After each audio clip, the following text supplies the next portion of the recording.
halkan joogna waa daala arab bismillaahir rahmaanir rahiim halkan aanu joognaa waa daala arab waa buurti daala arab waxaanu haddana si gaar ah hoos joognaa qabrigii arab sheekh saxaaq waa ilaahay naxariista jannaha ka waraabiyo waa halkii dadkan aynu ka nimi asalkeenu waa buurahan iyo eeriyadan bariga sanaag waxay nasiib u heshay inay halkii awowyadeen ka yimaadeen dhammaantood halkan sheekh sabaroon baa ku aasan hoosta sheekh saxaaq baa ku aasan sheekh ciisa ku aasan waa dadkii tafiirtii halkay ka yimaadeen halkan iminka qabrigan aynu taagana waa qabriga arab sheekh saxaaq waxaa kula aasan inamadiisii arab sheekh saxaaq wuxuu dhalay 5 qof wuxuu dhalay 3 inan iyo 2 hablood saddexdayna waxa la kala jeeday Ceel Arab iyo Cabdallah Arab iyo Cidmaan Arab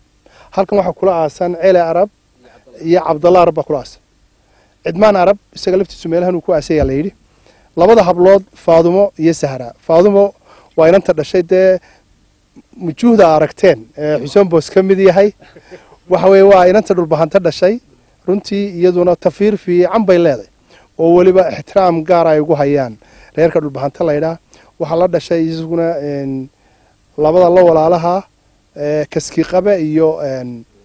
injiinle labadaas iyaguna la walaalo dhashay laakiin hadii jeer wax muxtarim oo aad noo xiriiriya wareerka dhulbahanta leeyahay arab aad u xiriiriya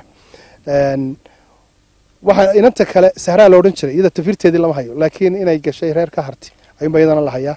laakiin Faadumo ba tafiirteedii si fiican u hayna marka waa taariikh awowyadeen ka soo jiray waa taariikh runtii buurtan daalna waxa magaca daala arab lagu bixiyay waa odaygaas oo ku aasan weey marka aad iyo aad baan u mahadsantiin dad kalmid oranaysa